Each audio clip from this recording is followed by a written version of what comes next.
MyPATH to me is an opportunity for young people to be able to view themselves as change agents today and not really having to think about, oh, I have to wait till I'm older or I have to wait till a certain moment in my life to be able to affect change.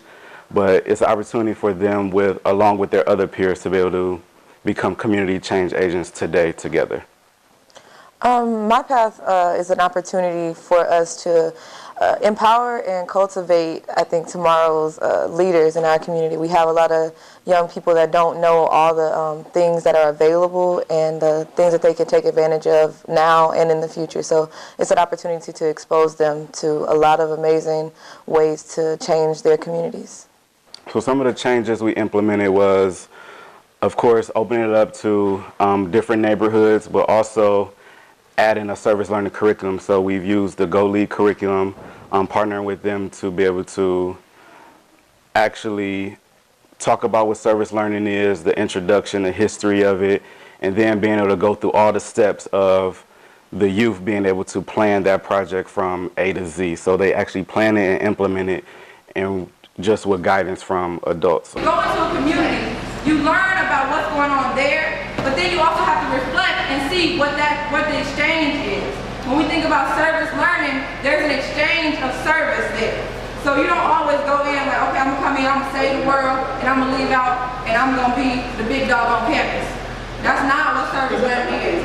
When you go in, you take something from it. It was a lot. All of the students in my group was when we talked about the police and we were talking about issues in our community, it kind of hit a sore spot for all of them. Like a lot of the students were saying, like, I'm scared of the police, or I ain't gonna call the police for nothing. So we had some different stereotypes about the police, and we wanted to, my job was to help them see that all police aren't the same.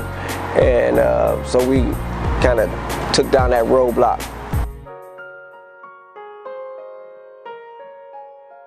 The ladies' room. Okay, go ahead and take it. Today, the police officers met with a group of youth from MyPATH, and we discussed a wide range of topics, including profiling, stereotyping, and the interaction between juveniles and the police department.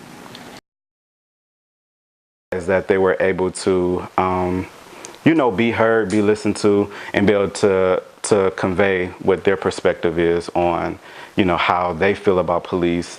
They talked about different things as far as, the whole saying around guilty by association. How real is that, and just the realities that the young people face today, and being able to have the officers understand that. And we all had our own individual story about our encounters with the police, our bad encounters with the police. And we wanted to, my job was to help them see that all police aren't the same. And so we kind of took down that roadblock. That you can talk to the police anytime and they'll help you, because not all police officers are bad. Yeah, I learned police do things because that's what they train for, and that's routine.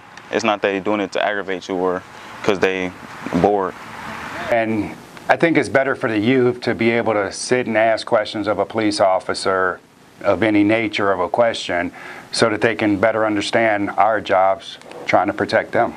And I think that this service project turned out really well.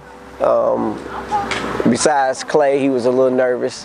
But other than that, I think they learned some things from the police officers and the detective and the chief, and we got a lot of things in the open, and hopefully we can continue it to build on this and continue to grow within our communities. Another group was Jeremiah's group. They did, they actually named their group Teens Make a Change, so they started an Instagram page. They collected school supplies to donate to the East Cleveland Boys and Girls Club, so they had over 50 book bags full of supplies that they were able to donate. They also started a GoFundMe account, so they were really innovative and creative in their way of getting those donations. We're going to school supplies, get school supplies and give them back to... Get to the Boys and Girls Club. Yeah, and go to the Boys and Girls Club and help the kids out there. Like the girls gonna do spa days with the girls. And then the boys will help the other boys teachers sports and stuff like that. And we're gonna do a school supply drive. Give this back, give school supplies to people who need some. Give them wristbands. Yeah, and we're gonna have wristbands. What's the name of it? Teens Making a Change, and it's gonna have Teens Making a Change on there and stuff like that on our wristbands. So when we pass out the school supplies, that wristband's gonna be in there with it.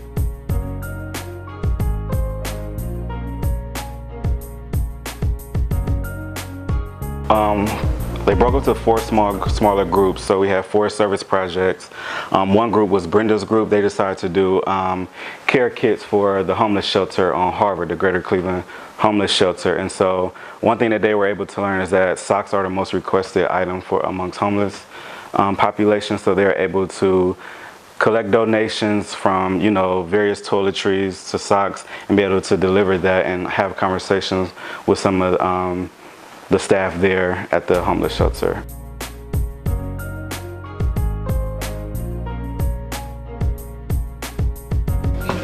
Even if we just made a small change, just by donating what we did, we helped out in some way. We got the experience from it. We've learned something we can go tell other people about it and maybe do more and make a bigger change throughout time. Like she was saying, making a small change can make a big change on others. It may not seem, what we did for our project, it may not seem big to us, but to the people that got the care packages, they will take it as a blessing and use it to guide them to a greater future. Not to mention the things that we did to get to raise the money. I mean, we stood outside and it had to be at least 95 degrees because I was sunburned. And just to have a book bag drive to where we asked people on the streets to donate. So, I mean, the struggle was real when you actually see people standing outside every day.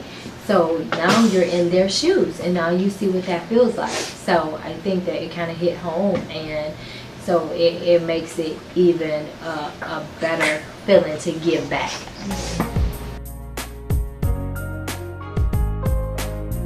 We're having a fundraiser to raise money to purchase a van for Manna Food from Heaven Ministries. They're going to be, what they do every other Saturday is feed about 500 people around the city. That's at 2100 and other local shelters. So come get your car wash. So we're having a car wash, we're selling baked goods, we got a couple things going on over there for the kids. And so far, we've raised a lot on our GoFundMe, but we have not reached our goal. So we're working out here today, having a lot of fun, trying to raise money for Manna. Bring that car here, please. And what I came to know about them is that they're very fun. They like to have fun, and the sitting down and working on one thing was kind of hard for us. Over the weeks, I saw a lot of the students were able to just be more outgoing. When we first came together, a lot of them were really shy. They would stick closer to me in the beginning and not talk to one another. But over time, they were calling different restaurants to get donations, reaching out for different things as far as to raise funds for our initiative. And they were even taking the initiative when I didn't say it, when I forgot things, to follow up with the group, follow up with me, or follow up with different people that we needed to in order to accomplish our goal.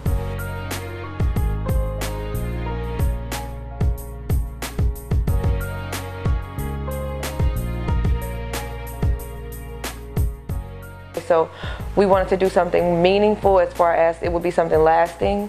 So contributing to them being able to purchase that van is going to be something that will go on, and it's not just one day that we get to be a part of it, but it's something that we'll know continues on afterwards.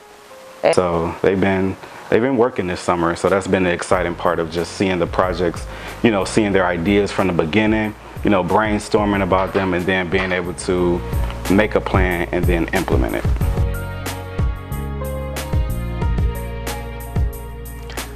To me, MyPATH means your journey. I believe that everybody has a journey, and so some journeys are consistent, and some of them have some discrepancies, but I totally believe that MyPATH is a guide. It's definitely a guide to making successful children.